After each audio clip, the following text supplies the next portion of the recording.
These are obviously improper redactions. And let me stop for a minute. I'm talking. I'm if they're talking. not privileged, Quiet. don't yell at me. If they're not Mr. Chairman, would you stop the clock? This is on your time. It's not on Mr. Goldman. If they're not Even though privileged, you used your if we review improper them and they're not- redactions you'll like my answer. to If we continue review to them and they're not protect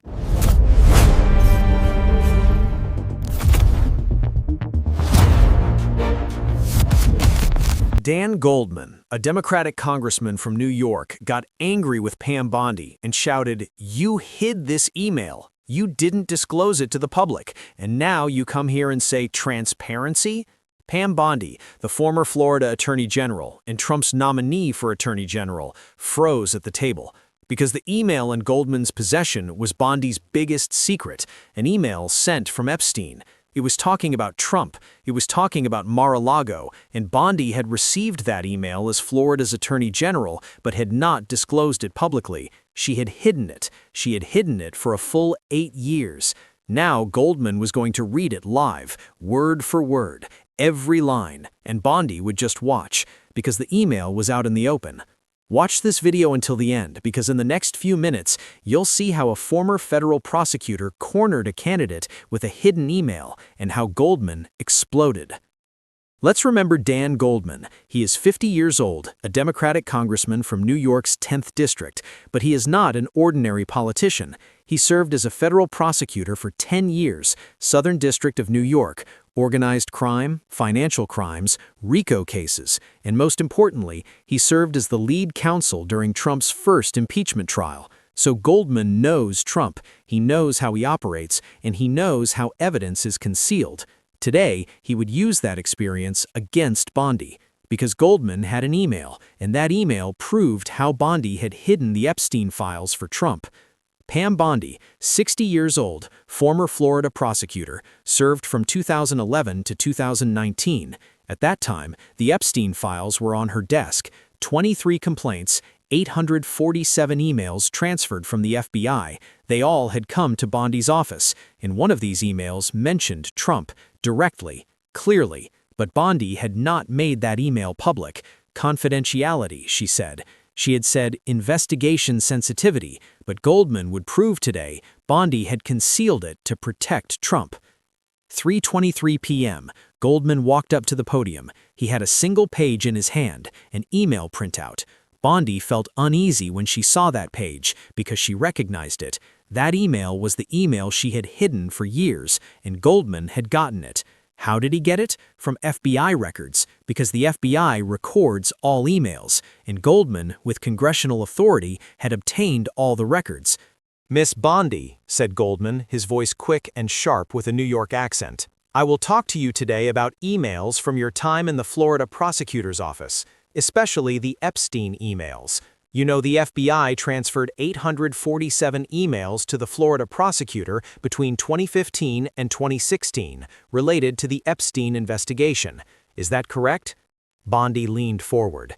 "Yes, some emails were transferred." "Some?" Goldman interrupted. 847 emails, all of them, from the FBI to your office. 847. And how many of these emails did you make public? Bondi answered carefully. "Privacy laws." "How many?" Goldman repeated, louder. "I want the number. How many of the 847 were made public?" Bondi remained silent. Goldman answered, "0. You didn't disclose any of the 847 emails. You kept all of them secret. Why?" Bondi tried to speak. "Due to an active investigation." "Active investigation?" Goldman interrupted. "You never opened an investigation into Epstein. You received 23 complaints. You didn't open any of them. Which active investigation?"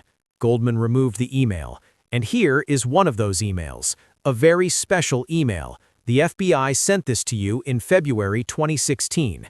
It's in the transfer records, marked as high priority. And you took it, read it, and hid it. Now I will read it to you." Goldman read the email slowly. He looked into the living room. Email date, March 7, 2010. Sender, Jeffrey Epstein's assistant, Sarah Kellen. Recipient, Trump Organization Office Coordinator. Subject, Mar-a-Lago Event Coordination. The hall fell silent. Mar-a-Lago, Trump's property. Goldman continued. Email text. Mr. Epstein will attend the Saturday event. Mr. Trump approved. I will bring 3 people from my list. Their names are attached. Please coordinate the entry. Goldman stopped. Mar-a-Lago, Trump approved. Epstein is bringing 3 people. Their names are attached. Miss Bondi, did you see this email? Bondi remained silent. Goldman continued. There is a record of the transfer in the FBI records. It was sent to you on February 12, 2016, 10:47 a.m., to your email address, marked as high priority. Did you read it? Bondi tried to speak. I read every email. Yes or no? Goldman shouted. Did you read this email?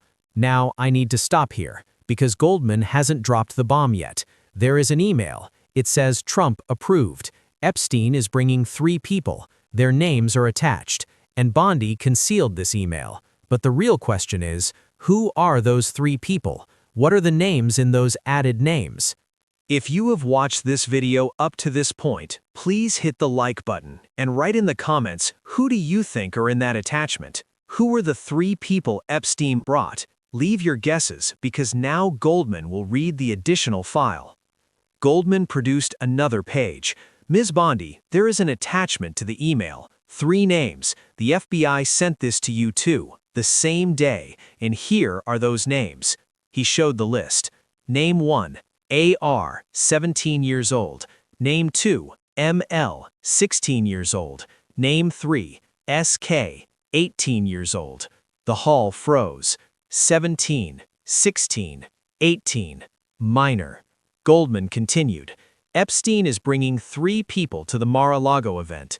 2 of them are minors, 17 and 16 years old. It says Trump approved, and you, Ms. Bondi, received this email, read it, and did not disclose it to the public.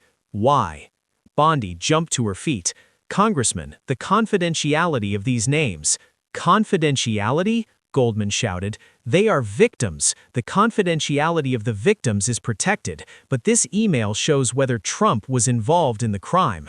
Epstein victims are brought to Trump's property. Trump approves, and you are hiding this. Bondi slammed the table. I hid no crime. Goldman leaned forward. Then why didn't you disclose it to the public? You bought it in 2016. 8 years have passed. You never explained. Why? Goldman produced another document.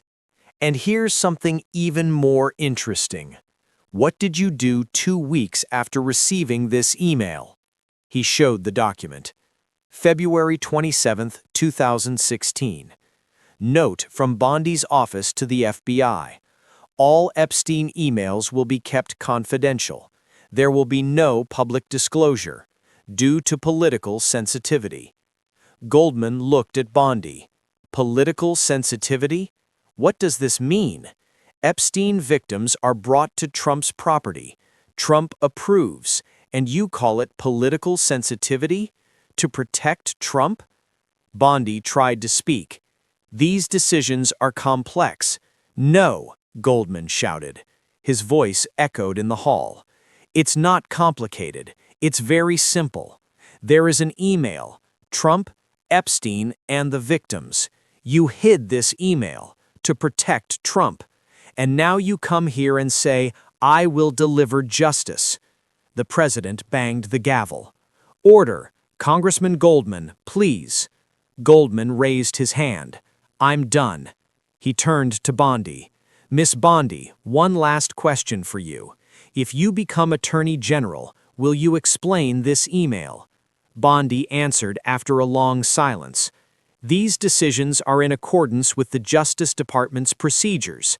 Yes or no, Goldman interrupted. Will you explain this email?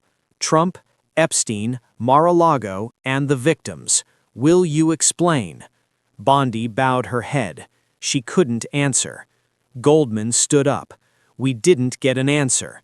So no, the email will remain confidential, because Miss Bondi is protecting Trump. She has been protecting him for 8 years, and if she becomes the Minister of Justice, she will continue to be protected. If you made it this far in the video, share it with your friends, because look what came out.